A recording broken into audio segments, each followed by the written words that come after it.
అనేక రకాల కేసులు పెట్టారు, సోషల్ మీడియా పోస్టింగ్ని కేసులు పెట్టారు.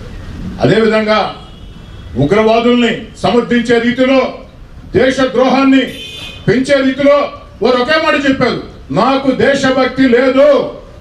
మీరు వింటున్నది నిజమే, నాకు దేశభక్తి లేదు అని జోసెఫ్ రావణ్ ప్రత్యేకంగా చెప్పి 2 సార్లు దాన్ని మళ్ళీ చెప్పి నాకు ఈ దేశం మీద నమ్మకం లేదని చెప్తే, అలాంటి వ్యక్తుల మీద అలాంటి దేశద్రోహం కేసులు కాకుండా ఏ కేసులు పెట్టాలో జగన్మోహన్ రెడ్డి గారు?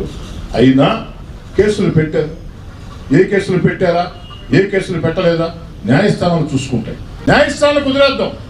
కానీ మీరు అలాంటి వ్యక్తిని సమర్థిస్తూ ప్రసాద్ జోసెఫ్ రావణ్ మీద ఈ కేసులు పెట్టడం అక్రమం, దుర్మార్గం అని మీరు మాట్లాడిన మాటలు జగన్మోహన్ రెడ్డి గారిని నేను సూటిగా స్పష్టంగా అడిగేది ఒకటే, హిందూ దేవుళ్ళని